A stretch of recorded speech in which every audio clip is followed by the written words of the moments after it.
नमस्कार दोस्तों, मैं हूं विश्वजीत और आप देख रहे हैं जड़मत अभ्यास विश्वजीत सर के साथ। हम लोग पेपर 2 हिंदी भाषा जेएसएससी सीजीएल का प्रैक्टिस सेट 1 से लेकर 5 तक का अरिहंत का कर रहे हैं। उम्मीद है कि दोस्तों यह प्रैक्टिस सेट आपको पसंद आएगा और यह आपके एग्ज़ाम के लिए काफ़ी महत्वपूर्ण रहेगा। अगर यह पसंद आता है तो कृपया इसे लाइक, सब्सक्राइब और शेयर ज़रूर कीजिएगा। तो चलिए आइए हम लोग प्रैक्टिस सेट 1 का फास्ट रिवीजन करते हैं। रस गंगाधर किसके द्वारा रचित ग्रंथ है? पंडित जगन्नाथ। किसी प्रभावोत्पादक और मनोरंजक लेख, बात या वक्तृता का नाम कविता है। काव्य की यह परिभाषा किस विद्वान ने दी है? आचार्य महावीर प्रसाद द्विवेदी ने। काव्य में रसात्मकता और भावनात्मकता की प्रधानता किस आचार्य ने स्वीकार की है? रामचंद्र शुक्ल ने। पाश्चात्य समीक्षकों में से किस समीक्षक ने मूलतः काव्य जीवन की आलोचना की है? काव्य का यह लक्षण दिया है? Matthew Arnold. काव्य हेतु के संदर्भ में कौन सा कथन असत्य है? आचार्य हेमचंद्र ने काव्य के 3 हेतु माने हैं: शक्ति, लोकशास्त्र का अन्वेक्षण और अभ्यास। यह कथन असत्य है, गलत है। जबकि काव्य हेतु के संदर्भ में ए, बी और सी तीनों कथन सत्य हैं। ए, काव्य हेतु से तात्पर्य काव्य ही उत्पत्ति का कारण है। भामह ने प्रतिभा को काव्य का मुख्य हेतु माना है। आचार्य रुद्रट ने प्रतिभा के 2 भेद बताए, सहजा एवं उत्पादा। दंडी ने अपने किस ग्रंथ में प्रतिभा, आनंद और लोक व्यवहार को काव्य हेतु के रूप में माना है? काव्यादर्श। प्रतिभा को कवित्व का बीज कहा है आचार्य वामन ने। शक्ति, लोकशास्त्र का अन्वेक्षण और अभ्यास को काव्य के 3 हेतु मानते हुए यह कथन किसने दिया है? शक्ति निरपूर्णता, लोकशास्त्र काव्योद्धवेक्षणात्, काव्यज्ञ शिक्षयाभ्यास इति हेतुस्तदुद्वे, मम्मट ने।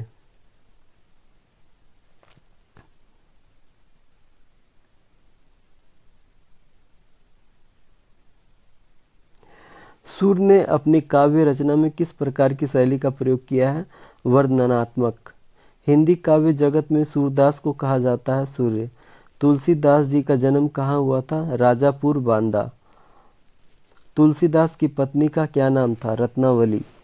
तुलसीदास द्वारा रचित महाकाव्य का क्या नाम है जो संपूर्ण विश्व के अद्भुत ग्रंथों में से एक है?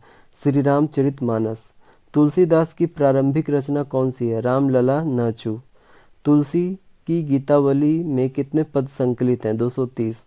बरवे रामायण में तुलसीदास जी ने किस भाषा का प्रयोग किया है? अवधी। प्रेमचंद के किस उपन्यास में स्त्रियों के आभूषण प्रेम के दुष्परिणाम दिखाए गए हैं? गबन। निम्नलिखित में से प्रेमचंद कौन सा उपन्यास सबसे अंत में प्रकाशित हुआ? गोदान। निम्नलिखित में से किस उपन्यास को गोदान की पूर्व पीठिका कहा गया है? रंगभूमि। प्रेमचंद्र द्वारा रचित गोदान उपन्यास का प्रकाशन वर्ष क्या है? वर्ष 1936। झिंगुरी सिंह प्रेमचंद के किस उपन्यास का पात्र है? गोदान। निम्नलिखित में से कौन सा गोदान उपन्यास का शहरी पात्र नहीं है? नोखेराम। गोदान उपन्यास में किस गांव का वर्णन हुआ है? सेमरी। सुमेलित कीजिए सूची 1 से सूची 2 को। होरी नायक था, गोबर पुत्र था, धनिया पुत्री, धनिया नायिका थी, असोना पुत्री थी। आवहु सब मिलिकै रोहु भारत भाई। प्रस्तुत पंक्ति किस नाटक की है? भारत दुर्दशा। भारतेंदु युग का दस्तावेज किसे कहा गया? भारत दुर्दशा को। भारत दुर्दशा नाटक में भारतेंदु जी ने भारत दुर्दशा का कारण किसे बताया? ये सभी। ब्रिटिश राज, आपसी कलह, भारत में फैली कुरीतियाँ। भारत दुर्दशा नाटक में कितने गीतों का समावेश हुआ है? 15। भारत दुर्दशा किस प्रकार का नाटक है? नाट्य रासक। ध्रुव स्वामिनी किस प्रदेश की राजकुमारी थी? लिच्छवी। ध्रुव स्वामिनी नाटक की रचना में कितने दृश्यों का विधान किया गया है? 3। ध्रुव स्वामिनी को उपहार स्वरूप कौन मांगता है? शकराज। क्रिया से बनाने वाली भाववाचक संज्ञा थकावट।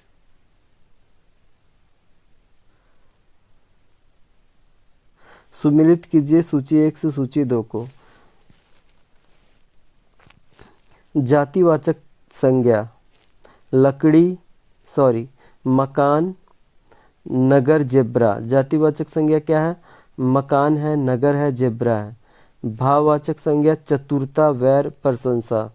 द्रव्यवाचक संज्ञा लकड़ी, ऊन, प्लास्टिक। समूहवाचक संज्ञा समिति, संघ और कुंज। निम्न में भाववाचक संज्ञा शब्द है बचपन।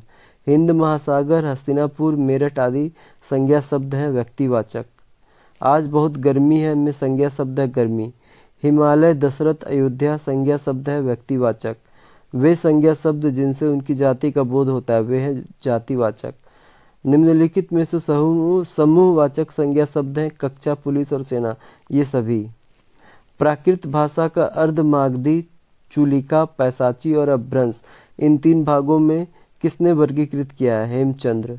निम्न में से कौन सी आधुनिक भाषा अर्धमागधी अपभ्रंश की है? पूर्वी हिंदी। अपभ्रंश के महान कवि स्वयंभू हैं जिन्होंने पौम चरयू, रिठेड़े, मिचारेऊ की रचना की। कौन सी भारतीय आर्य भाषा पश्चिमी गौड़िन की भाषा नहीं है? गढ़वाली। जबकि भारतीय आर्य पश्चिमी गौड़िन की भाषा है राजस्थानी, पंजाबी और सिंधी। हिंदी भारत के बहुसंख्यक लोगों की भाषा होने के पश्चात भी इसका क्षेत्र संपूर्ण भारत नहीं है, क्योंकि राजनीतिक स्वार्थ हितों के कारण इसे कुछ ही राज्यों में मान्यता प्राप्त है। निम्न में से कौन सी भाषा मागधी अपभ्रंश की नहीं है? पंजाबी। जबकि मागधी अपभ्रंश की भाषा है बिहारी, उड़िया और बांग्ला। निम्नलिखित में से कौन सा युग्म सही नहीं है? राजस्थानी हिंदी ब्राचर अपभ्रंश, ये युग्म सही नहीं है। जबकि पश्चिमी हिंदी सौर सैनी अपभ्रंश, पूर्वी हिंदी अर्धमागधी प्राकृत और पहाड़ी हिंदी खस प्राकृत। निम्न में से कौन सी रचनाएं अपभ्रंश काल की है? 1 और 4। जय कुमार चरयू अपभ्रंश काल की है और भविष्यक्त कहा, ये भी रचना अपभ्रंश काल की है। प्लेटो की न्याय संबंधी धारणा के अनुसार कौन सा कथन सत्य है? प्लेटो की न्याय संबंधी धारणा नैतिक और सर्वव्यापी है, यह कथन सत्य है। प्लेटो का न्याय मात्र है, व्यक्ति को सद्गुणी बनाने की योजना है। प्लेटो की पुस्तक रिपब्लिक राजनीतिक विषयक रचना नहीं अपितु शिक्षा पर जितना लिखा गया है सबसे सुंदर कृति है। यह किसने कहा है? रूसो ने। प्लेटो के काव्य सिद्धांत के अनुसार कौन सा कथन असत्य है? प्लेटो के अनुसार काव्य नैतिक दृष्टि से उचित होता है, यह कथन प्लेटो के काव्य सिद्धांत के अनुसार नहीं है, गलत है। जबकि प्लेटो के काव्य सिद्धांत के अनुसार इनमें से तीनों ABC कथन सत्य हैं। प्लेटो काव्य व कवियों की निंदा करने वाले के रूप में प्रसिद्ध हैं। प्लेटो का मानना था कि कवि की भावोद्वेग व तर्क रहित रचना से काव्य में अनैतिकता, अश्लीलता का समावेश होता है। प्लेटो चाहते थे कि कवि अपने काव्य की रचना में रिपब्लिक का अनुसरण करे। प्लेटो के काव्य खंडन करने के प्रमुखता आधार कितने थे? 2। प्लेटो ने काव्य को मनोविज्ञान की दृष्टि से देखा। उनकी तत्व मीमांसा में 2 शब्द प्रमुख हैं, प्रत्यय तथा विशेष। प्लेटो को कहा जाता है प्रत्ययवादी दार्शनिक। प्लेटो के सिद्धांतों की पाश्चात्य विद्वानों ने काफी आलोचनाएं की। उनके अनुसार प्लेटो थे घोर आदर्शवादी। निम्न में से प्लेटो के काव्य सिद्धांत की विशेषता नहीं है।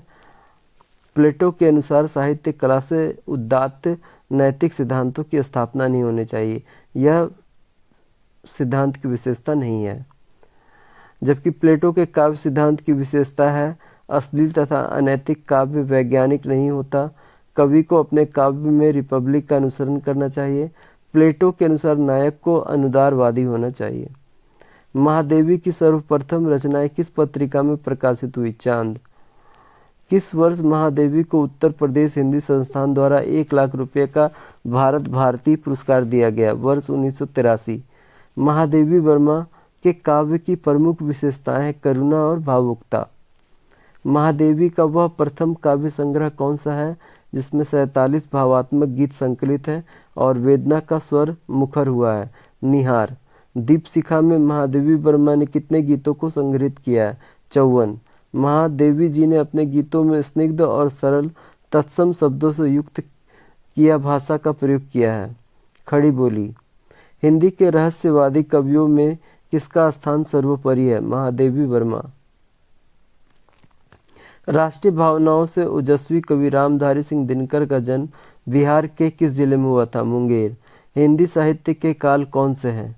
ये सभी: आदिकाल, भक्तिकाल, रीतिकाल और आधुनिक काल। हिंदी साहित्य के ऐतिहासिक ग्रंथ की सबसे पहले रचना हुई है 1839 ईस्वी में। प्रत्येक देश का साहित्य वहाँ की जनता की चित्रवृत्ति का संचित प्रतिबिंब होता है। यह कथन किसका है? रामचंद्र शुक्ल का। सरहपा को किस साहित्यकार ने प्रथम कवि माना है? राहुल सांकृत्यायन। फ्रेंच भाषा में हिंदी साहित्य का इतिहास किसने लिखा? गार्सा दा तासी ने। अधिकांश विद्वान किसे हिंदी का प्रथम कवि मानते हैं? सरहपा। सर्वमान्य काल विभाजन किसका माना जाता है? रामचंद्र शुक्ल का। रामचंद्र शुक्ल ने हिंदी साहित्य को कितने कालों में बांटा है? 4।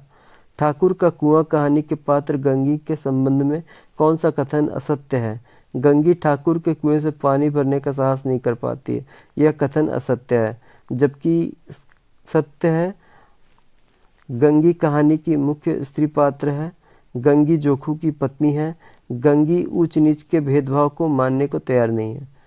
प्रेमचंद्र द्वारा गंगी की मानसिक विजय किसके ऊपर दिखाई गई है? रिवाजी पाबंदियों व मजबूरियों। निम्न में से कौन सा ठाकुर का कुआं कहानी का पात्र है? जोखू। निम्नलिखित चारित्रिक विशेषताओं में से गंगी की विशेषताओं में सम्मिलित नहीं है? सामाजिक कुरीतियों के प्रति आवाज उठाने वाली।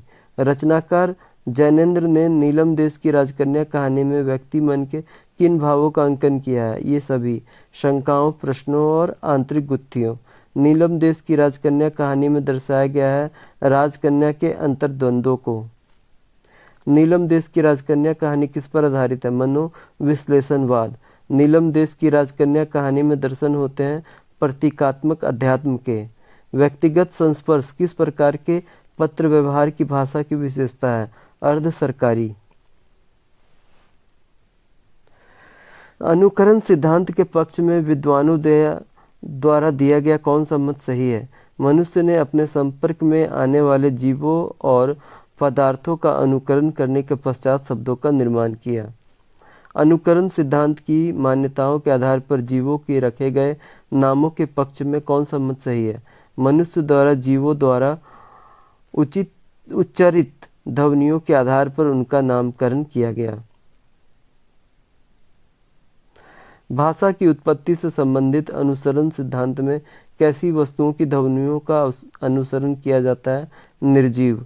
सिद्ध साहित्य में मुख्य सिद्ध कवि थे ये सभी: सरहप्पा, शबरप्पा, लुयप्पा, डोम्बीरप्पा, कड़हप्पा और कुक्कुरिप्पा। लोक भाषा में कौन सा साहित्य लिखा गया? सिद्ध साहित्य। श्रावकाचार के रचनाकार कौन थे? देवसेन। भारतेश्वर बाहुबली रास के रचनाकार थे विजय सेन सूरी। अब हम लोग प्रैक्टिस सेट 2 करेंगे।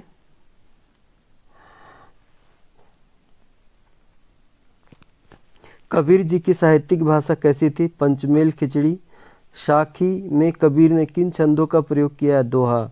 कबीर की साहित्यिक रचनाओं में कैसी शैली का प्रभाव दिखाई देता है? उपदेशात्मक, व्यंग्यात्मक व भावात्मक। नाथ संप्रदाय के योग मार्ग और हिंदुओं के वेदांत एवं भक्ति मार्ग का किस पर गहरा प्रभाव पड़ा है? कबीरदास। कबीरदास थे अनपढ़। सूरदास जी के पिता का क्या नाम था? पंडित रामदास सारस्वत। सूरदास किस क्षेत्र में विश्व साहित्य में सर्वश्रेष्ठ माने जाते हैं? वात्सल्य। सूरदास की मृत्यु कब हुई थी? 1583 में।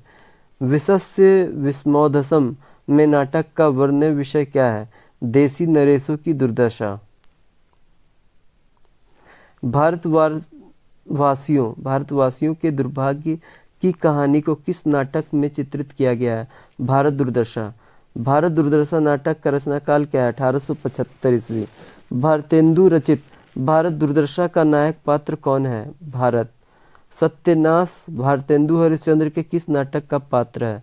भारत दुर्दशा। भारत दुर्दशा में चित्रित डिसलॉयल्टी किसका प्रतीकात्मक पात्र है? पुलिस। निम्न में से कौन सा भारतेंदु रचित नाटक प्रतीकात्मक शैली से प्रभावित है? भारत दुर्दशा।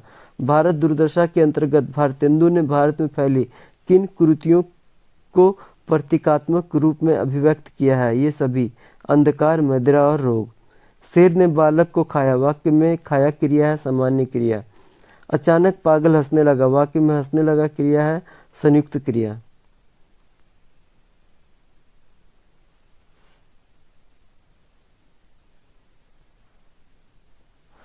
बरसात से बरसना नाम पद क्रिया ली गई है संज्ञा शब्द से। मैंने उससे फूल तुड़वाए, वाक्य में तुड़वाए क्रिया है प्रेरणार्थक। मैंने लिखकर विश्राम किया, वाक्य में लिखकर क्रिया है पूर्वकालिक। नर्तकी लड़की को नृत्य सिखाती है, वाक्य में क्रियाएं हैं दो कर्म। जहाँ मूल धातु से बनी क्रिया का एक ही पद वाक्य हो वहाँ क्रिया है सामान्य। भगोड़ा से भागना नाम पद क्रिया है विशेषण से। कालक्रम के अनुसार निम्नलिखित भाषाओं का सही अनुक्रम है संस्कृत, पाली, प्राकृत और अपभ्रंश। कौन सा युग्म सही है? 1, 3 और 4। लहंदा आधुनिक भारतीय आर्य भाषा, ये युग्म सही है। पाली मध्यकालीन भारतीय आर्य भाषा, ये भी युग्म सही है। मध्य पहाड़ी आधुनिक भारतीय आर्य भाषा, ये भी युग्म सही है। निम्नलिखित में से किस भाषा का विकास सौरसैनी अपभ्रंश से हुआ है? गुजराती। दोहा या दुहा किस भाषा का लोकप्रिय छंद रहा है? अपभ्रंश। मार्कंडेय ने प्राकृत की उत्पत्ति किससे बताई है? संस्कृत से। आचार्य दंडी के अनुसार अपभ्रंश को क्या कहा गया है? अभिरादि। सुमेलित कीजिए सूची 1 काव्य भाषा, सूची 2 रचना। अपभ्रंश।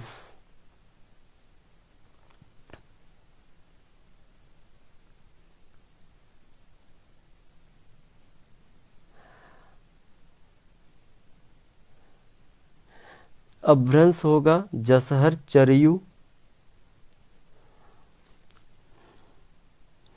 प्राकृत होगा आनंद सुंदरी।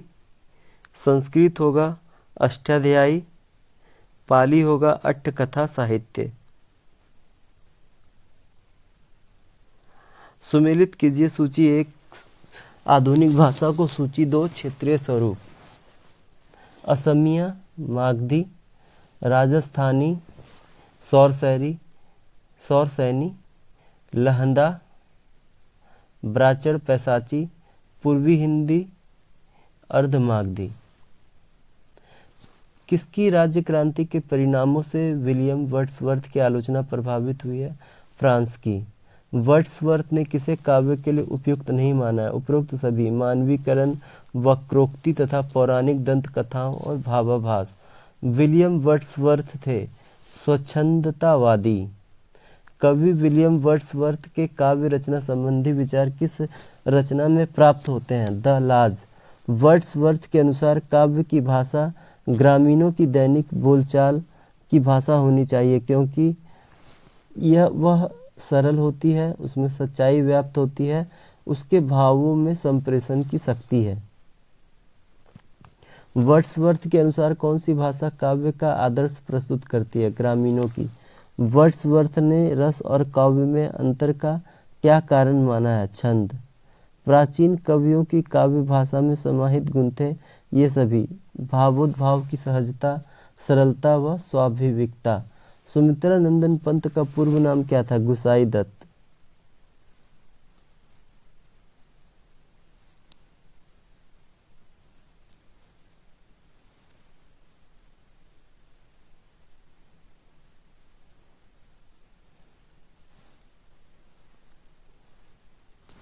Pant ji all India radio के परामर्श दाता पद पर कब नियुक्त हुए थे? वर्ष 1950। पंत जी किस युग के प्रमुख कवि थे? छायावाद। वर्ष 1916 में पंत जी ने सर्वप्रथम कौन सी रचना लिखी? गिरजे का घंटा। कला और बूढ़ा चांद के लिए पंत जी को कौन सा पुरस्कार प्रदान किया गया? साहित्य अकादमी। पंत जी की रचना गुंजन का विषय है प्रकृति, प्रेम और सौंदर्य। बांग्ला और अंग्रेजी भाषा से प्रभावित होने के कारण पंत जी ने अपनी रचनाओं में कौन सी शैली प्रयुक्त की है? गीतात्मक। प्रकृति का सुकुमार एवं कोमल भावनाओं से युक्त कवि कौन कहलाता है? सुमित्रा नंदन पंत। एक चिंतापूर्ण आलोक में आज पहले शराबी ने देखा घुटनों से टुड्डी लगाए हुए उस निरीह बालक को। प्रस्तुत पंक्तियों में कहानी की भाषा का कौन सा गुण विद्यमान है? नाटकीयता। मधुआ चारित्रिक विशेषताओं में समाहित थी। ये सभी निष्कपटता, दृढ़ संकल्प और सरलता। बालक मधुआ का शोषण किसके द्वारा किया गया था? ए और बी, लल्लू और कुंवर साहब। शराबी के मन में मधुआ के लिए संवेदना के फूल अंकुरित किस कारण हुए थे? मधुआ की दुखपूर्ण स्थिति को देखकर। ठाकुर का कुआं कहानी किस सामाजिक समस्या पर आधारित थी? जातिवाद। ठाकुर का कुआं कहानी में जाति प्रथा से त्रस्त समाज का प्रतिनिधित्व कौन करता है? गंगी।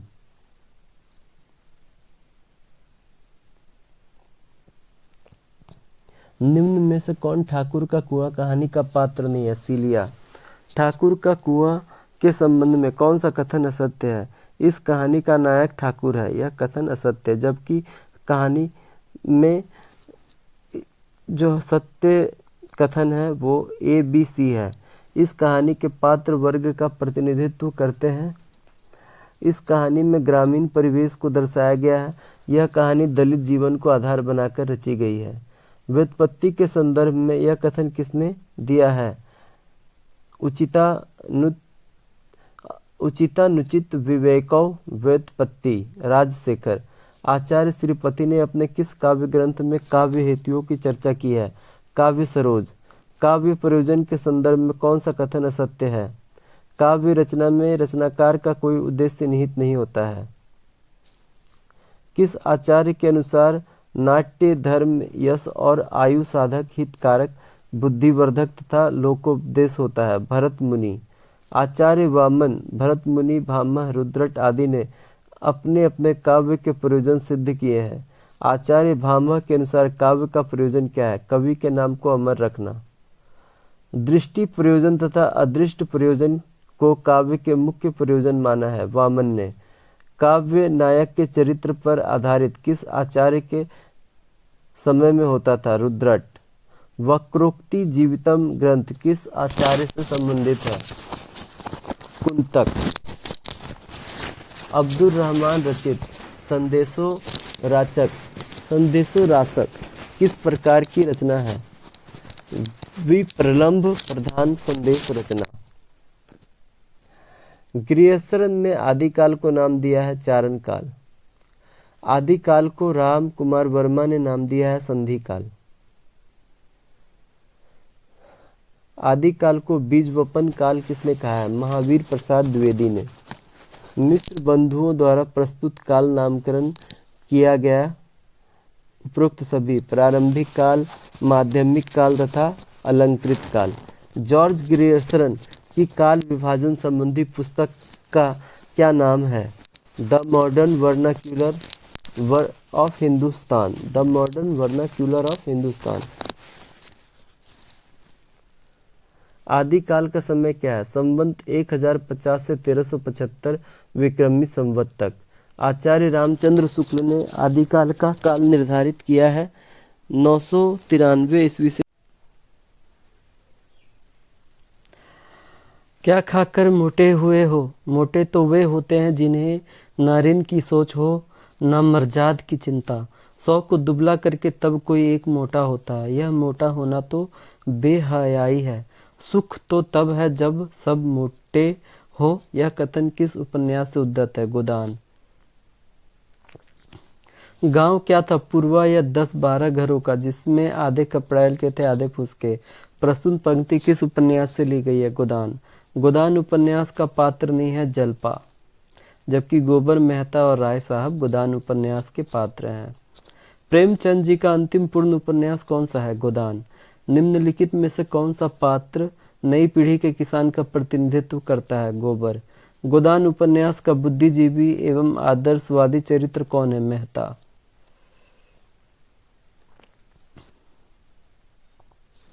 गोदान उपन्यास के किस पात्र को तितली मानवीय तथा देवी रूप में प्रस्तुत किया गया है?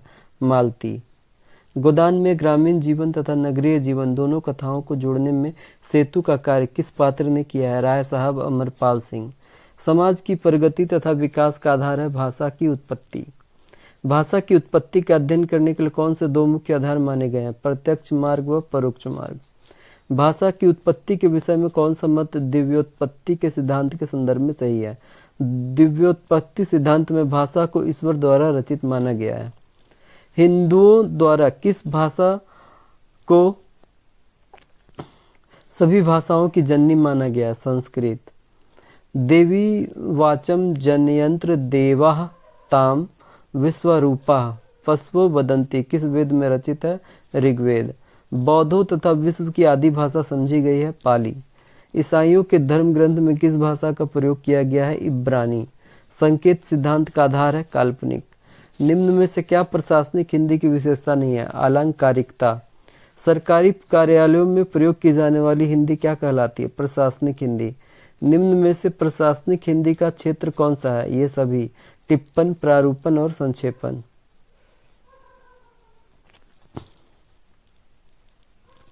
स्वतंत्रता संग्राम के दौरान सक्रिय रूप से किस भाषा ने परस्पर संपर्क की भूमिका निभाई? हिंदी।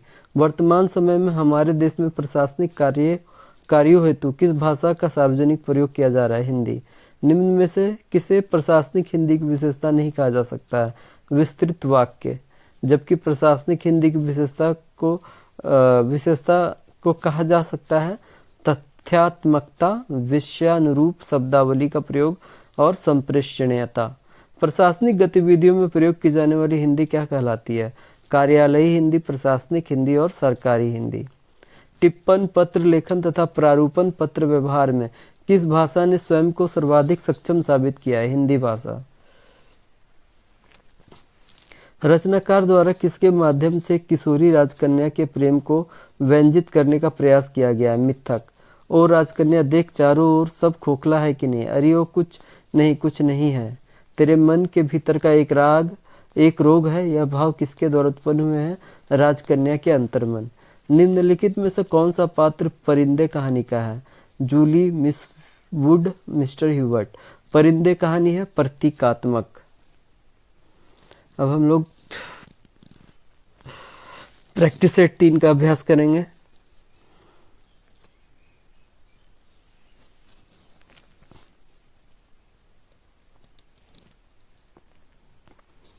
संक्षेपण के कितने गुण हैं? संक्षेपण के 6 गुण हैं। संक्षेपण का प्रधान गुण कौन सा है? संक्षिप्तता। संक्षेपण का कौन सा गुण है? ये सभी: शुद्धता, प्रवाह और क्रमबद्धता, स्पष्टता। संक्षेपण का गुण नहीं है क्लिष्टता। संक्षेपण के पाठक के समय क्या नहीं होता? मूल संदर्भ। संक्षेपण की भाषा है सरल व सहज। संक्षेपण के कितने भेद है? 2। कम से कम शब्दों में अधिक से अधिक विचारों एवं तथ्यों को किसके अंतर्गत प्रस्तुत किया जाता है? संक्षेपण। भाषा के अध्ययन के दौरान भाषा के वर्तमान रूप का अध्ययन करते हुए अतीत को उजागर किया जाता है भाषा के परोक्ष मार्ग में। परोक्ष मार्ग के अंतर्गत भाषा का अध्ययन कितनी विधियों के आधार पर किया जाता है? 3। भाषा की आरंभिक स्थिति का अनुमान लगाया जा सकता है नवजात शिशुओं के बोल द्वारा। बालकों की भाषा द्वारा किस प्रकार भाषा की उत्पत्ति का अनुमान लगाया जा सकता है? बालकों की भाषा आरंभ में किसी से प्रभावित नहीं होती है। असभ्यों की भाषा द्वारा भाषा की प्रारंभिक अवस्था का अनुमान किस प्रकार लगाया जा सकता है? असभ्यों के क्षेत्र और भाषाओं में अधिक परिवर्तन नहीं हुआ है। वर्तमान भाषाओं के अध्ययन के दौरान उसके ऐतिहासिक तथ्यों की खोज क्यों की जाती है? भाषा की उत्पत्ति के विषय में जानने हेतु। भाषा की उत्पत्ति के अध्ययन हेतु परोक्ष मार्ग की कौन सी प्रक्रिया सर्वाधिक उपयुक्त मानी जाती है? वर्तमान भाषाओं के ऐतिहासिक अध्ययन की प्रक्रिया। वर्तमान भाषाओं के ऐतिहासिक अध्ययन में भाषाओं का तुलनात्मक अध्ययन किसके आधार पर किया जाता है? रूप तथा ध्वनि के आधार पर। आंचलिक उपन्यास की कौन सी विशेषता नहीं है? स्वाधीनता आंदोलन का चित्रण। जबकि आंचलिक उपन्यास की विशेषता है आंचलिक जीवन का चित्रण, आंचलिक भाषा का प्रयोग, आंचलिक लोक जीवन एवं रीति रिवाजों का चित्रण। महिला आंचल उपन्यास में मेरीगंज के लोगों में किस दल को लेकर विशेष आस्था थी? उपरोक्त सभी: कांग्रेस, कम्युनिस्ट, कुर्ती वाले, समाजवादी दल के कर्मी। राग दरबारी उपन्यास का प्रकाशन वर्ष क्या है? 1968 वर्ष। राग दरबारी उपन्यास के लिए श्रीलाल शुक्ल को कौन सा पुरस्कार प्राप्त हुआ है? साहित्य अकादमी पुरस्कार। श्रीलाल शुक्ल के किस उपन्यास का 15 भारतीय भाषाओं के अतिरिक्त अंग्रेजी में भी अनुवाद प्रकाशित हुआ है? राग दरबारी। श्रीलाल शुक्ल की किस रचना के लिए एक दूरदर्शन धारावाहिक का निर्माण भी हुआ है? राग दरबारी। राग दरबारी उपन्यास में कौन सा पात्र नायक के रूप में आदि से अंत तक कथा के केंद्र में बना रहता है? वैद्य जी। राग दरबारी उपन्यास में कौन सा पात्र आज की क्रांतिकारी युवा पीढ़ी का प्रतीक है? रूपन। नाथ संप्रदाय में आदिनाथ किसे माना गया? शिव। अपभ्रंश साहित्य में अब्दुल रहमान की रचना कौन सी है? संदेश रासक। आदिकाल में मैथिल कोकिल के नाम से प्रसिद्ध हैं विद्यापति। आदिकाल में खड़ी बोली को काव्य भाषा बनाने वाले प्रथम कवि थे अमीर खुसरो। अमीर खुसरो की रचना खलीक बारी है शब्दकोश। 13वीं शताब्दी में किस नाथ संप्रदाय के गुरु ने काव्य रचना आरंभ की है? गोरखनाथ। दरबारी वीर काव्य रचनाएं किस साहित्य के अंतर्गत आती है? रासो साहित्य। पृथ्वीराज रासो के रचनाकार है चंद्रबरदाई। डॉक्टर नागेंद्र के अनुसार साहित्य का प्रयोजन क्या है? आत्माभिव्यक्ति। काव्यानुभूति स्वतः एक अखंड आत्मिक व्यापार है जिसे किसी दार्शनिक, राजनीतिक, सामाजिक तथा साहित्यिक खंड व्यापार या वाद से जोड़ने की आवश्यकता नहीं है। यह कथन किसका है? नंद दुलारे वाजपेयी। मैं यह मानता हूँ कि बसंत का गुलाब और कवि का स्वप्न अपने मन में पूर्ण होता है, वह किसी को कुछ सिखाने में नहीं होता। यह कथन है रामधारी सिंह दिनकर का। प्लेटो से लेकर आई रिचर्ड्स तक के अनेक पाश्चात्य विचारकों ने काव्य प्रयोजन पर अपने अपने विचार प्रकट किए हैं। इन विचारों को उन्होंने कितने वर्गों में विभाजित किया? 3। प्लेटो ने काव्य का चरम लक्ष्य माना है लोक मंगल।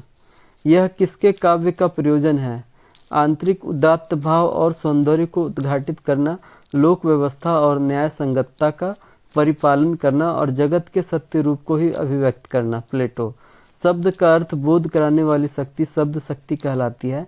इनमें से किस विद्वान ने व्यापार शब्द का प्रयोग किया? आचार्य मम्मट। लक्षणा शब्द शक्ति के संदर्भ में कौन सा कथन असत्य है?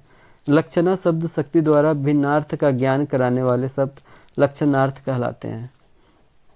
यह कथन गलत है, जबकि लक्षणा शब्द शक्ति के संदर्भ में मुख्यार्थ या वाच्यार्थ ग्रहण करने में बाधा आने पर अन्यार्थ ग्रहण करने में सहायक शब्द शक्ति लक्षणा कहलाती है। वहीं रूढ़ी लक्षणा शब्द शक्ति का एक भेद है, सरोपा गौणी लक्षणा का एक भेद है। प्रेम और श्रृंगार की खान दिनकर का कौन सा काव्य ग्रंथ है? रसवंती। दिनकर जी की रचनाओं की भाषा का प्रमुख लक्षण है भावानुकूलता। रामधारी सिंह दिनकर का स्वर्गवास किस वर्ष हुआ था? वर्ष 1974 में। नागार्जुन पहले किस नाम से रचना किया करते थे? यात्री। नागार्जुन का वास्तविक नाम क्या है? वैद्यनाथ मिश्र। दलितों और शोषितों के पक्षधर नागार्जुन हिंदी साहित्य जगत में किस नाम से जाने जाते हैं? बाबा। नागार्जुन की रचनाओं के मुख्य विषय क्या रहे हैं? लोक जीवन, प्रकृति और समकालीन राजनीति। मैथिली में लिखे गए काव्य संग्रह पत्रहीन नग्नगाछ के लिए नागार्जुन को कौन सा पुरस्कार प्राप्त हुआ है? साहित्य अकादमी। संप्रेषण स्वाभाविक व्यापार है, यह कब पूर्ण होता है? जब विषय रोचक एवं रमणीय हो। काव्यास्वादन की प्रक्रिया द्वारा काव्य प्रेषण की प्रक्रिया का विश्लेषण करते हुए रिचर्ड्स ने उसे कितने भागों में विभक्त किया? 6। आइए रिचर्ड्स के काव्य भाषा सिद्धांत के अनुसार कौन सा कथन असत्य है? किसी कविता को पढ़ने से पाठकों के मन में समान बिंब बनते हैं, यह कथन असत्य है। जबकि आइए रिचर्ड्स के काव्य भाषा सिद्धांत के अनुसार शब्दों के अर्थबोध एवं बिंब ग्रहण से काव्यार्थ का बोध होता है। शब्दों के बोध से भावों एवं भावात्मक दृष्टिकोण की अनुभूति होती है। रिचर्ड्स काव्य का लक्ष्य सर्वथा गौण मानते हैं। डॉक्टर गणपति चंद्रगुप्त के अनुसार इमोशन और एटीट्यूड के बीच रिचर्ड्स ने वही संबंध माना है जो संचारी भाव और स्थायी भाव के मध्य है। अर्थ और भाव के पारस्परिक संबंध को स्पष्ट करते हुए रिचर्ड्स ने कौन से 3 रूप स्वीकार किए हैं? 1, 3 और 4। जहाँ अर्थ भाव का बोधक हो, 3 जहाँ अर्थ भाव की अनुभूति का सूचक हो, और 4 जहाँ प्रसंग विशेष के कारण अर्थ विभिन्न भावों का सूचक है। टी.एस. इलियट ने निर्वैयक्तिकता का सिद्धांत का प्रतिपादन किसके विरोध में किया है? रोमांटिक कवियों की व्यक्तिवादिता के। इलियट ने किसके मत से प्रभावित होकर अनेकता में एकता बांधने के लिए परंपरा का आवश्यक माना जो कि व्यक्तिकता का विरोधी है? Ezra pound. टी.एस. इलियट के अनुसार निर्वैयक्तिकता का अर्थ क्या है? इसमें कवि व्यक्तिगत भावों की विशिष्टता का सामान्यीकरण करता है। सुमिलित कीजिए। तो अपभ्रंश रचनाएं और अपभ्रंश रचनाकार। प्राकृत व्याकरण जैन आचार्य हेमचंद्र, संदेश रासक अब्दुल रहमान, कीर्तिलता व कीर्ति पताका विद्यापति, श्रावकाचार्य देवसेन। निम्न में से किस भाषा का संबंध मगध के मध्यवर्ती देश से था? अर्धमागधी प्राकृत। मार्कंडेय ने मागधी की उत्पत्ति किससे बताई है? सौरसेनी प्राकृत से। जैन धर्म के उपदेशों के संकलन को आगम कहा जाता है। इन उपदेशों की भाषा थी अर्धमागधी प्राकृत। र के स्थान पर ल का उच्चारण किस प्राकृत में देखने को मिलता है? मागधी प्राकृत। अर्धमागधी को आर्ष प्राकृत की संज्ञा किसने दी? आचार्य हेमचंद्र। अवहट में चौपई में कितनी मात्राएं थी? 15। अपभ्रंश के परवर्ती रूप को क्या कहा जाता है? अवहट। मोर, गधा, घोड़ा, स्त्री, लड़की आदि संज्ञा शब्द है जातिवाचक। संज्ञा के स्थान पर प्रयुक्त होने वाले शब्दों को क्या कहते हैं? सर्वनाम। हिंदी में सर्वनामों की कितनी संख्या है? 11। मोहन प्रकाश जी हिंदी पढ़ाते हैं। इस वाक्य में रिक्त स्थान की पूर्ति अन्य पुरुषवाचक सर्वनाम से करें। उन्हें। मोहन प्रकाश जी उन्हें हिंदी पढ़ाते हैं। यह अन्य पुरुषवाचक सर्वनाम है। उन्हें। मुझे शब्द किस प्रकार का सर्वनाम है? उत्तम पुरुष। निश्चयवाचक सर्वनाम कौन सा है? वह। शायद कमरे में कोई छुपा हुआ है। इस वाक्य में रेखांकित शब्द है अनिश्चयवाचक सर्वनाम। सर्वनाम के भेदों को उनके भेदों से सुमेलित कीजिए। सर्वनाम के भेद और शब्द। पुरुषवाचक, तो पुरुषवाचक मैं, तू, आप। निजवाचक अपने आप। प्रश्नवाचक कौन, क्या। अनिश्चयवाचक कोई, कुछ। ध्रुव स्वामिनी नाटक में कोमा को किसकी आदर्श प्रेमिका के रूप में चित्रित किया गया है? सकराज।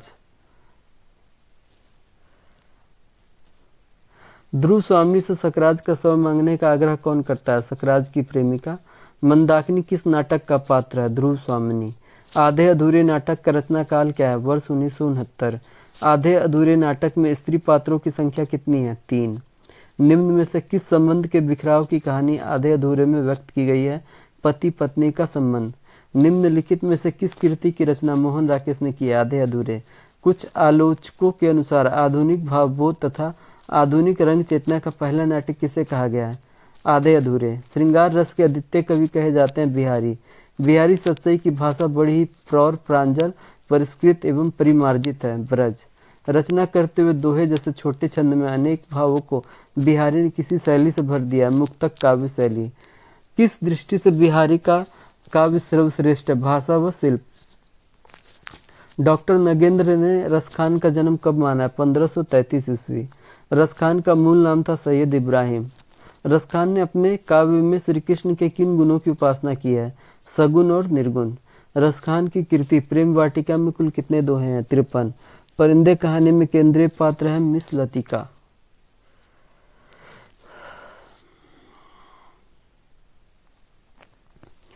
कहानी में परिंदों को किसका प्रतीक कहा गया है? लतिका की मनोस्थिति का। अजी मेम साहब अभी क्या सर्दी आई है? बड़े दिनों में देखना कैसे दांत कटकटाते हैं। कहानी में यह पंक्तियां किसके द्वारा कही गई है? करीमुद्दीन। निम्न में से कौन परिंदे कहानी का पात्र नहीं है? सूदी। जबकि करीमुद्दीन हेमंती और डॉक्टर मुखर्जी परिंदे कहानी का पात्र है। मेरे संग स्नोफॉल देखने कोई नहीं ठहरेगा। यह पंक्तियां कहानी के किस पात्र द्वारा कही गई है? लतिका। निरिस नेगी कौन था? कुमाऊं रेजिमेंट का कैप्टन। चार्ल्स बोर नाम द्वारा किसे पुकारा जाता था? ग्रीस नेगी को। जब किसी चीज को न जानना गलत है तो जानबूझकर ना भुला पाना व हमेशा जोक की तरह चिपटे रहना भी गलत है। डॉक्टर मुखर्जी द्वारा यह कौन सा भाव प्रकट किया गया? जिजीविषा का। कर्ता जहाँ अपने लिए आप या निज शब्द का प्रयोग करता है वहाँ है निजवाचक सर्वनाम। अनिश्चयवाचक सर्वनाम कोई शब्द का अपादान बहुवचन है किन्हीं से। निजवाचक सर्वनाम आप शब्द का करण बहुवचन है अपनों से। कौन शब्द किसी सर्वनाम के रूप में प्रयोग होता है? प्रश्नवाचक। अब हम लोग प्रैक्टिस सेट 4 करेंगे। डॉक्टर मुखर्जी कॉन्वेंट स्कूल में कौन सा विषय पढ़ाते थे? Hygiene physiology. सब कुछ होने के बावजूद यह क्या है जो हमें चलाए रखता है? हम रुकते हैं तो भी अपने बहाव में वह हमें घसीट लिए जाता है। यहाँ किसकी ओर संकेत है तथा कहानी के किस पात्र द्वारा यह कहा गया है? लतिका का अदृश्य शक्ति की ओर। सब लड़कियां एक दूसरे के ऊपर गिरती पड़ती किसी नीली वस्तु को छूने के लिए भाग दौड़ करने लगी। पंक्ति में किस नीली वस्तु की ओर संकेत किया गया है? नीले लिफाफे के पत्र की ओर। अपने देश का सुख कहीं और नहीं मिलता। यहाँ आप चाहे कितने वर्ष रह लें, अपने को हमेशा अजनबी ही पाएंगे। यह पंक्तियां कहानी के किस पात्र द्वारा कही गई है? Miss would. दिल्ली में एक मौत कहानी व्यक्त करती है महानगरीय संवेदना की निर्ममता को। कौन दिल्ली में एक मौत कहानी का पात्र नहीं है? मिसिज मवानी। कमलेश्वर ने दिल्ली में एक मौत कहानी में उजागर किया है बदलते सामाजिक सांस्कृतिक मूल्यों को। मिसिज वासवानी द्वारा लेखक ने उजागर किया है फैशन परस्त स्त्रियों का अमानवीय व्यवहार। किस वाक्य में सकर्मक क्रिया है? राम फल खाता है। किस वाक्य में अकर्मक क्रिया है? सीता गाती है। क्रिया के अन्य भेद कितने? अच्छा, मैं खाना खा चुकी हूँ। वाक्य में कौन सा क्रिया भेद है? संयुक्त। निम्नलिखित शब्दों में कौन सा नाम धातु क्रिया है? बतियाना। करना शब्द से कौन सा शब्द प्रेरणार्थक क्रिया बनेगा? करवाना। कौन सा वाक्य पूर्णकालिक क्रिया से संबंधित है? वह खाना खाकर सो गया।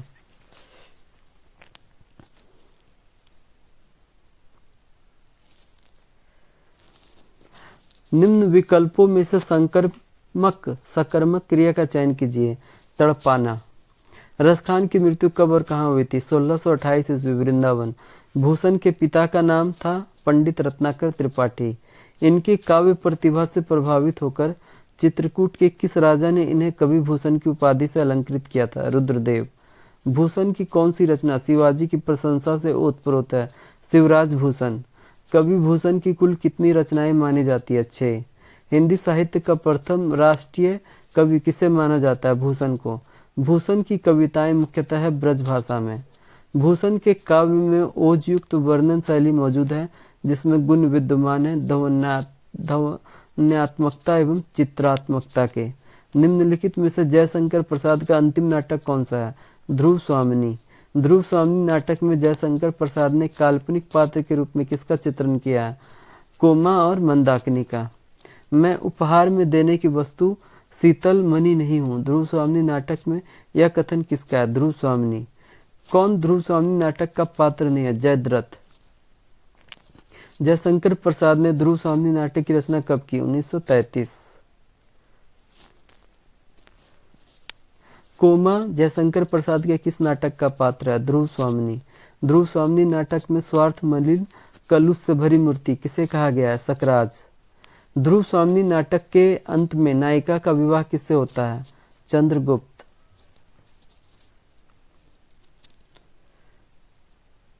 किससे होता है? चंद्रगुप्त से होता है। निम्नलिखित में से किन छंदों का विकास अवहट काव्य परंपरा में नहीं हुआ था? रोला। साहित्यिक हिंदी के विकास में सर्वाधिक योगदान किस भाषा का है? अवहट। स्वरलोप की विकसित प्रवृत्ति किस भाषा में स्पष्ट रूप से देखी जा सकती है? अवहट। अवहट का रचनाकाल सर्वमान्य प्रचलित है 11वीं से 14वीं सदी तक। अवहट काव्य परंपरा मुख्य रूप से किस प्रकार की काव्य रचनाओं को प्रोत्साहित करने में सहयोगी रही है? तो ए और बी, चारण काव्य और भक्ति काव्य। हिंदी के उद्भव का उचित विकास क्रम है पाली प्राकृत अपभ्रंश अवहट। अपभ्रंश की उत्तरकालीन अवस्था को क्या कहा गया? अवहट। कौन सी भाषा मारवाड़ी का साहित्यिक रूप है? डिंगल भाषा। प्लेटो ने अनेक देशों की यात्रा करने के पश्चात किस समय यूनान में एक अकादमी की स्थापना की? 387 ईस्वी पूर्व। निम्नलिखित विषयों में से प्लेटो किस विषय के ज्ञाता नहीं थे? भूगोल। निम्न में से कौन सा ग्रंथ प्लेटो के प्रसिद्ध ग्रंथों में से एक नहीं है? On the universe. प्लेटो प्राचीन यूनान के प्रसिद्ध दार्शनिक थे। वे साहित्य, दर्शन, विज्ञान और गणित के प्रकांड विद्वान थे। उन्होंने अपने किस ग्रंथ में यूनानी जीवन, आचार विचार आदि के विषय में सूक्ष्म वर्णन किया है? The Republic. यूरोपीय काव्यशास्त्र का प्रारंभ माना जाता है प्लेटो से। किस शताब्दी में प्लेटो के विचार अध्ययन, मनन और चिंतन के प्रमुख विषय बने? 10वीं से 12वीं शताब्दी।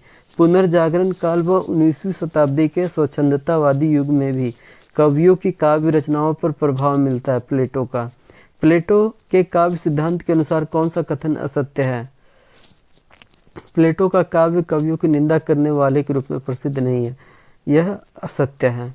जबकि प्लेटो के काव्य सिद्धांत के अनुसार कौन सा कथन सत्य है, तो ABC। प्लेटो अपने काव्य द्वारा आदर्श राज्य का निर्माण करना चाहते थे। प्लेटो के काव्य का मुख्य उद्देश्य व्यक्ति में आंतरिक गुणों का विकास करना था। प्लेटो अपने काव्य द्वारा आदर्श व्यक्ति का निर्माण करना चाहते थे। भारतेंदु आधुनिक हिंदी गद्य के प्रवर्तक थे। इन्होंने किस भाषा को अपनी साहित्यिक रचनाओं का आधार बनाया, खड़ी बोली। अपनी सभी रचनाओं में भारतेंदु के काव्य स्वरूप के अंतर्गत किस शैली का प्रयोग किया गया, मुक्तक। भारतेंदु ने अपने काव्य में अलंकारों को किस रूप में अपनाया, साधन रूप में। भारतेंदु की मृत्यु कितने वर्ष की अल्प आयु में हुई थी, 35 वर्ष। भारतेंदु की मृत्यु 35 वर्ष की अल्पायु में हुई थी। मैथिली शरण गुप्त को साकेत महाकाव्य के लिए हिंदी साहित्य सम्मेलन द्वारा कौन सा पुरस्कार दिया गया, मंगला प्रसाद पारितोषिक। गुप्ता जी की कविता का मुख्य स्वर क्या है, राष्ट्र प्रेम। साकेत में गुप्त जी ने कौन से रस का प्रयोग किया है, श्रृंगार।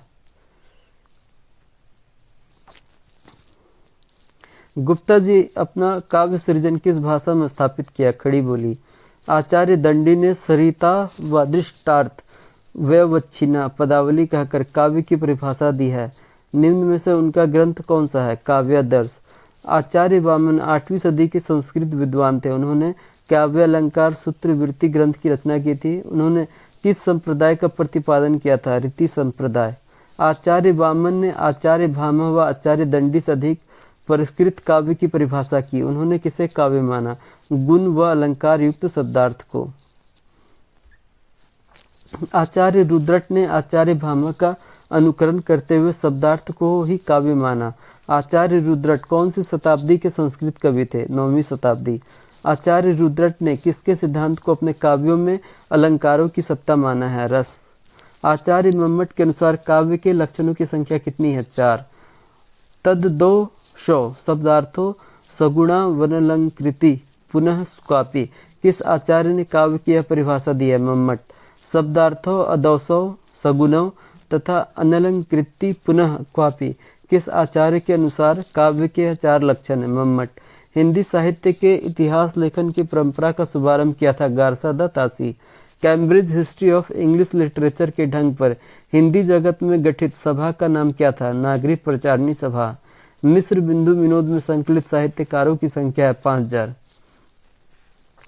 विद्वानों ने हिंदी साहित्य का आरंभ किस सदी से माना है, 8वीं सदी।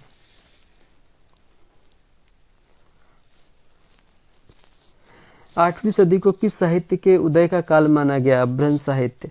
अपभ्रंश को पुरानी हिंदी कहने वाले साहित्यकार कौन है, गिरिशरण मिश्र बंधु, चंद्रधर शर्मा गुलेरी और डॉक्टर रामकुमार वर्मा, ये सभी। शिव सिंह सेंगर ने किस सदी से हिंदी साहित्य का आरंभ माना, 7वीं सदी। शिव सिंह सेंगर किस कवि से हिंदी साहित्य का आरंभ मानते हैं, पुष्पदंत। निम्नलिखित में से कौन सा पात्र मैला आंचल से संबंधित है, डॉक्टर प्रशांत बनर्जी। उपन्यासकार ने मैरीगंज गांव के संपूर्ण जीवन को अंकित करने के साथ साथ किस समस्या को चित्रित किया है, आर्थिक समस्या। मैला आंचल उपन्यास का कथानक कहाँ तक फैला है, आजादी से कुछ पहले तथा कुछ बाद तक। मैला आंचल उपन्यास का नायक हो सकता है लोक। मैला आंचल उपन्यास में फणीश्वर नाथ रेणु का ध्यान कहाँ केंद्रित रहा है, गांव की सांस्कृतिक बनावट को चित्रित करने में। मैला आंचल उपन्यास का कथानक कितने खंडों में विभक्त है, 2।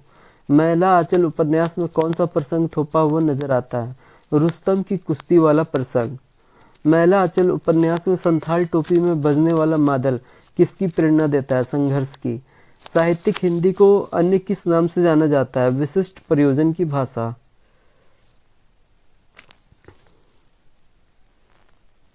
हिंदी बोलने व समझने वालों की संख्या के अनुसार विश्व में हिंदी का कौन सा स्थान है, 3रा। निम्न में से क्या प्रयोजन मूलक हिंदी का एक रूप है, उपरोक्त सभी।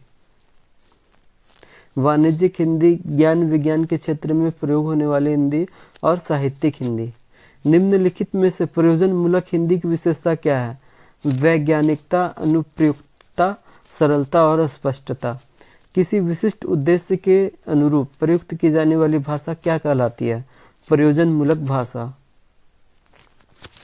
प्रयोजन मूलक भाषा के रूप में हिंदी को मान्यता कब प्रदान की गई, स्वतंत्रता प्राप्ति के पश्चात। प्रयोजन मूलक भाषा के रूप में भारत में किस भाषा का प्रयोग किया जाता है? हिंदी। हिंदी को राजभाषा घोषित करने से पूर्व सरकारी कामकाज के लिए किस भाषा का प्रयोग किया जा रहा था? अंग्रेजी।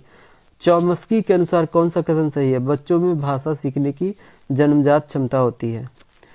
आत्मसातीकरण और समायोजन के माध्यम से बच्चा कई रूपरेखाओं का निर्माण करता है, यह विचार है पियाजे का।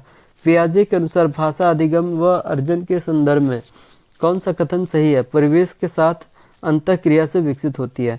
बच्चे में संज्ञानात्मक विकास होता है, ये सभी कन्वर्ट ऑपरेशनल, पूर्व ऑपरेशनल और फॉर्मल ऑपरेशनल द्वारा। बच्चा अपनी भाषा के दौरान 2 प्रकार की बोली बोलता है, यह कथन किसका है? वाइगोत्स्की।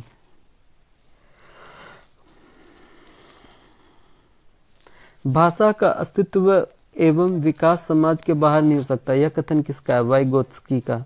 बच्चों के भाषाई विकास में समाज की महत्वपूर्ण भूमिका होती है, यह विचार किसका है? वाइगोत्स्की का। भाषा के विकास तथा अर्जन में किन आवश्यकताओं की पूर्ति की मांग महत्वपूर्ण भूमिका निभाती है? उपरोक्त सभी। अनुकरण, वातावरण के साथ अनुक्रिया, सामाजिक एवं मनोवैज्ञानिक। आदिकालीन प्राचीनतम महाकाव्य कौन सा है? पृथ्वीराज रासो। आदिकालीन साहित्य को कितने भागों में बांटा जा सकता है? 5। सिद्ध साहित्य के अंतर्गत किस धर्म के सिद्धांत आते थे? बौद्ध। सिद्ध साहित्य में बौद्ध धर्म के किस तत्व का प्रचार किया जाता था? महायान। अब हम लोग प्रैक्टिस सेट 5 करेंगे। इलियट के अनुसार कवि निर्व्यक्तिक कब हो सकता है? स्वयं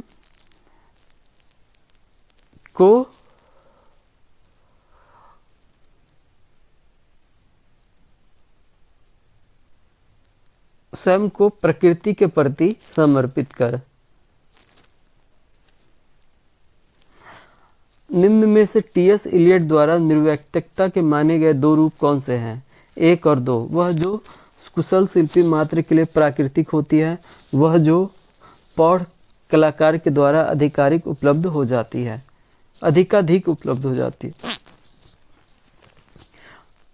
टी.एस. इलियट ने कवि के मन की तुलना किससे की है? प्लेटिनम तार से। टी.एस. इलियट के निर्व्यक्तिकता के सिद्धांत के संदर्भ में कौन सा कथन गलत है?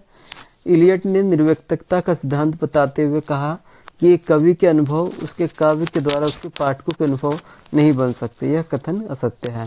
जबकि टी.एस. इलियट के निर्व्यक्तिकता का सिद्धांत के संदर्भ में कथन जो सत्य है वह यह है कि इलियट का मानना है कि कला में अभिव्यक्त भाव निर्व्यक्तिक होते हैं और कवि व्यक्तिगत की अभिव्यक्ति नहीं करता, कविता मनोभाव की सौजन्यता नहीं है। इलियट के अनुसार किसके अंदर ही कवि की व्यक्तिक प्रज्ञा की सार्थकता स्वीकार्य होनी चाहिए? परंपरा के अनुसार। पाश्चात्य साहित्य जगत में साधारणीकरण या निर्व्यक्तिकता की खोज इलियट द्वारा किस शताब्दी में हुई? 20वीं। आधुनिक अंग्रेजी आलोचना का प्रारंभ माना जाता है मैथ्यू आर्नोल्ड से। मैथ्यू आर्नोल्ड के साहित्यिक जीवन का प्रारंभ किस विद्या से माना जाता है? काव्य रचना से। ईरानी महाभारत काल से ही भारत को हिंद कहने लगे थे, यह कथन किसने कहा है? पंडित राम नरेश त्रिपाठी। निम्न में से किसने भाषा के अर्थ में हिंदी का प्रयोग किया है? अरबों और फारसियों। विश्व की भाषाओं को मुख्यतः कितने भाषा परिवार में विभाजित किया गया है? 12। हिंदी किस भाषा परिवार की भाषा है? भारोपीय। भारतीय आर्य भाषाएं किस भाषा परिवार से संबंधित है? भारोपीय। वैदिक ग्रंथों की भाषा थी वैदिक संस्कृत। विद्वानों ने वैदिक ध्वनियों की संख्या 52 मानी है। इसमें कितने स्वर तथा कितने व्यंजन है? 13 स्वर तथा 39 व्यंजन।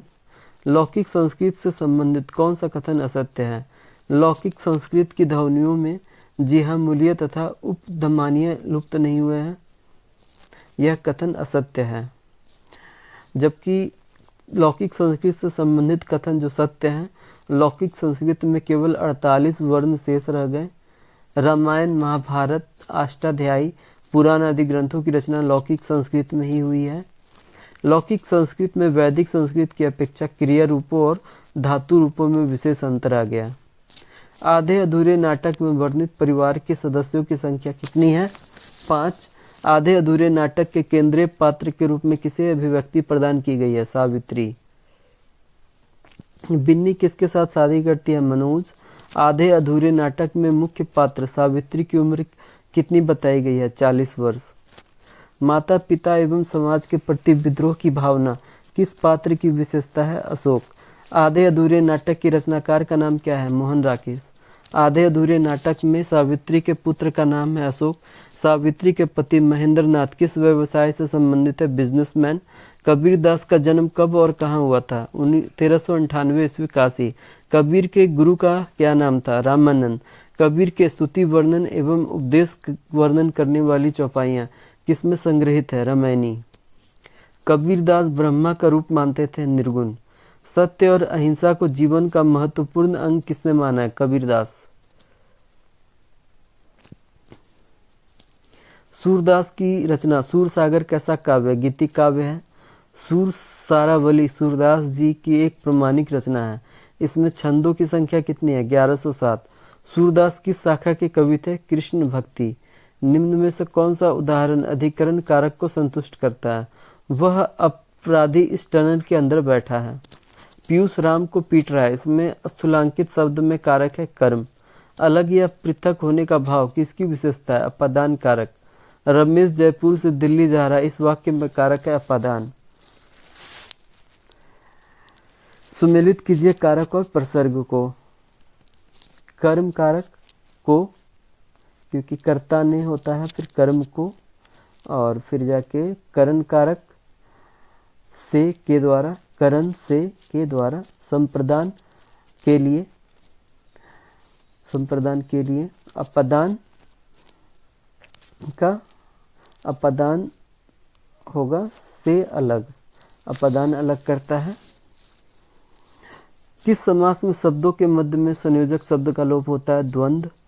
पूर्व पद संख्यावाची शब्द है द्विगु। जन्माद्य शब्द है तत्पुरुष। वापसी कहानी की भाषा शैली है सहज, सरल और स्वाभाविक। निम्न में से कौन कहानी का पात्र है? अमर। गजाधर बाबू की चारित्रिक विशेषताओं में समाहित है व्यवहार, कुशलता, उदारता और सहिष्णुता। ये सभी वापसी कहानी के माध्यम से उषा प्रियवंदा द्वारा प्रस्तुत की गई है युगीन यथार्थ की मार्मिक झांकी। अभिशप्त कहानी के रचनाकार हैं यशपाल। कौन प्रेमचंदोत्तर युगीन प्रमुख रचनाकार है? यशपाल। अभिशप्त कहानी में रचनाकार ने किस वर्ग के प्रति विशेष सहानुभूति प्रकट की है? निम्न वर्ग। अभिशप्त कहानी में किस समस्या का चित्रण किया गया? भूख की समस्या। निराला की रचना जूही की कली को किस पत्रिका ने प्रकाशित करने से मना कर दिया था? सरस्वती। निम्नलिखित में से कौन सी विशेषता छायावादी काव्य की नहीं है? शोषण का विरोध। मुक्त छंद की पहली कविता जूही की कली का प्रकाशन वर्ष क्या था? 1913 ईस्वी। प्रगतिवादी काव्य का काल है 1936 से 1943 ईस्वी। प्रयोगवादी काव्य का काल है 1943 से 1953 ईस्वी। नई कविता का काल है 1953 ईस्वी से वर्तमान तक।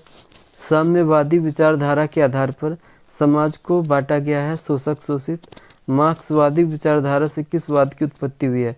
प्रगतिवाद। भाषा विकास के क्षेत्र में बालकों के शब्द भंडार में होने वाले संकलन शब्द हैं ए और बी दोनों। वह शब्द जिन्हें बालक सक्रिय रूप से प्रयोग में लाता है, वह शब्द जो अन्य लोगों के द्वारा प्रयोग किए जाते हैं। बालकों के शब्दकोश में पहले वे शब्द आते हैं ए और बी दोनों जो उनकी शारीरिक आवश्यकताओं को पूरा करते हैं, जो उनकी मनोवैज्ञानिक आवश्यकताओं को पूरा करते हैं। बालकों में भाषा के विकास हेतु शब्द भंडार दायरा किस प्रकार विस्तृत होता है? उपरोक्त सभी। अन्य लोगों के संपर्क में आकर, विद्यालय जाकर, सामाजिक व शैक्षिक क्रियाओं में भाग लेकर। 1 लाख से अधिक शब्द बालक किस आयु सीमा में सीखता है? 16 वर्ष से आगे। 16 वर्ष से आगे। 1000 से अधिक शब्द सीखने में बालक को कितना समय लगता है? 3.5 वर्ष। स्वनिमों की संख्या उसके वितरण में बदलाव किसके अंतर्गत होता है? ध्वनि परिवर्तन। ध्वनि परिवर्तन किस भाषिक स्तर पर होता है? ये सभी अर्थात्मक, रूपात्मक और ध्वन्यात्मक। ध्वनि परिवर्तन के फलस्वरूप घटित होता है ध्वनि का लोप, ध्वनि विपर्यय, ध्वनि विकार। ये सभी। मैला आंचल उपन्यास का प्रकाशन वर्ष है वर्ष 1954। मैला आंचल उपन्यास का पात्र नहीं है हरिया। जबकि कालीचरण प्रशांत और बावन दास है। फणीश्वर नाथ रेणु ने मैला आंचल उपन्यास में किस गांव का वर्णन किया है? मेरीगंज। मैला आंचल उपन्यास के नायक के रूप में चित्रित किया गया है वहाँ के आंचल को। मैला आंचल उपन्यास में गांव के लोगों का सामूहिक कीर्तन क्या था? समदाउन। मैला आंचल उपन्यास की भाषा कैसी है? आंचलिक। मैं यहाँ प्यार की खेती करना चाहता हूँ, यह कथन मैला आंचल उपन्यास के किस पात्र का है? प्रशांत। मैला आंचल उपन्यास की कथा किस अंचल से जुड़ी हुई है? बिहार का पूर्णिया जिला। दिनचर्यात्मक संक्षिप्त टिप्पणी कहाँ किया जाता है? मूल पत्र के हाशिए पर। निम्न में से क्या टिप्पण के प्रस्तुतिकरण की विशेषता नहीं है? अलंकारिकता। निम्न में से क्या प्रारूपण के अन्य पर्याय शब्द हैं? ये सभी। आलेखन, पारलेखन और मसौदा लेखन। अंग्रेजी शब्द ड्राफ्टिंग का हिंदी अर्थ क्या है? प्रारूपण। निम्न में से क्या प्रारूपण की विशेषता नहीं है? काल्पनिकता। प्रारूप तैयार करते समय किस प्रकार की भाषा का प्रयोग किया जाना चाहिए? ये सभी। स्पष्ट, संक्षिप्त और शिष्ट। सरकारी कार्यालयों में पत्र व्यवहार की पद्धतियों के अनुसार पत्रों के प्रारूप तैयार करने की प्रक्रिया क्या कहलाती है? प्रारूपण। निम्न में से क्या प्रारूप तैयार करते समय ध्यान रखना आवश्यक है? पत्राचार के विभिन्न रूपों की जानकारी, संबंधित विषय का संदर्भ सहित वर्णन, पूर्ण रूप से विषय पर आधारित। बल प्रतापु वीरता बढ़ाई, नाक पिनाकही संग सिधाई में किस शब्द शक्ति का प्रयोग हुआ है? रूढ़ी लक्षणा शब्द शक्ति। थोड़ी ही देर में घोड़ा हवा से बातें करने लगा, इस कथन में कौन सी शब्द शक्ति है? रूढ़ी लक्षणा।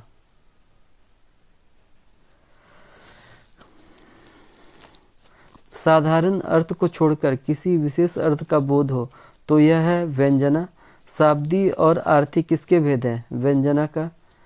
चिरजीवी जौरी जुड़े क्यों न स्नेह गंभीर, को घटी ये वृष भानुजा, वे हलधर के वीर में कौन सी व्यंजना शब्द शक्ति है? शाब्दी। हम भली प्रकार जानते हैं कि आप बड़े महात्मा हैं में कौन सी शब्द शक्ति है? आर्थी व्यंजना। पत्ता नहीं हिलता में किस प्रकार की शब्द शक्ति है? वस्तु व्यंजना। दक्षिण दिशा में जाने से सूर्य का प्रताप भी मंद पड़ जाता है में शब्द शक्ति है? अलंकार व्यंजना। धूमिल के कुल कितने काव्य संग्रह हैं? 3। धूमिल की भाषागत विशेषताएं हैं? लाक्षणिकता तथा प्रतीकात्मकता। धूली की रचनाओं में किस शैली का प्रयोग मिलता है? संवाद। धूमिल के नारी के प्रति क्या विचार है? साहस और बलिदान का प्रतिरूप। छायावाद के प्रवर्तक एवं श्रेष्ठ छायावादी कवि श्री जयशंकर प्रसाद का जन्म 1888 ईस्वी में हुआ था। काशी। जयशंकर ने अपनी प्रारंभिक कविताएं किस भाषा में लिखी थी? ब्रज। आधुनिक हिंदी काव्य जगत के सर्वप्रथम और सर्वश्रेष्ठ कवि कौन थे? जयशंकर प्रसाद।